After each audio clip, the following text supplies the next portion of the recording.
dummy me, this is the crank. This is solid as rock. This shaft and this shaft are supported in the bushing in here that you don't want to reef on either of these ones. But this one is just right on the crank, so there's lots of support there to turn this sucker off. Like, I'm not familiar with this engine at all, so I'm going to learn as you learn. Makes it more interesting.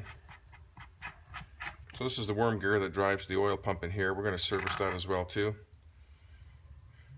Only one direction there. Now let's see if this comes off. Okay. That's the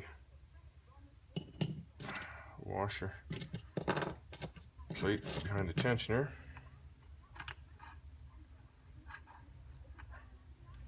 And this gear obviously has to be timed. And there's a dot on the drive gear and a dot on the camshaft here. We're going to line up with a 10 roller spacing. Let's check out this chain. One way you can tell if either the drive chain at the back for the rear wheel or the primary chain, or in this case the cam chain, you know, if they're really worn out, you know, they're gonna droop. They're going to be really droopy, really worn out. This isn't too bad. And the other thing to look at, if you pull the links back and forth, if there's any sort of play in there at all, they're done. And my primary chain, I can grab the links and go click, click, click, click on every single one of them, like that chain is ready to go. This chain doesn't look too bad. There is wear on the rollers and side plates. A little bit of play in it. I'll look around, I'll debate whether to replace that or not.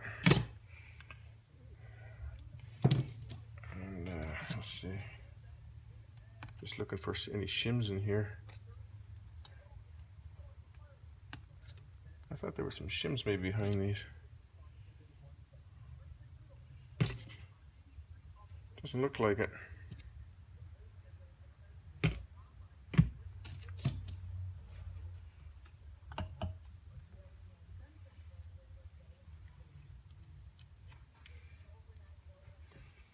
This is the difficult gear to get off here. There's a special tool to pull that off. Get the teeth in behind here and pry that off. I may not need to. I'm not sure.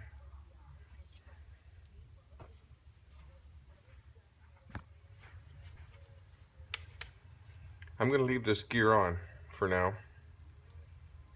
You know, they say when you split the cases, you have this off. They want the crank to stay on the drive side when you split the cases, but no, I'm going to leave it. I'm going to leave the crank attached with this pinion gear on here. And if I need to get it off to get at that back bearing, when the cases are split, I can press this right straight through.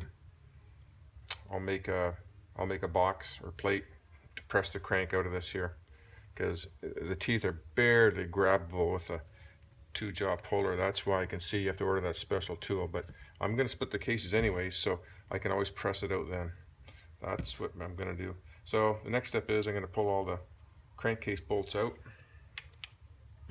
and get this ready to be split here.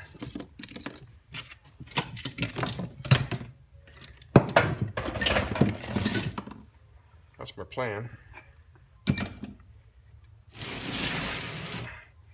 A lot of these bolts are loose from when I disassembled the engine. I don't know why I did that one.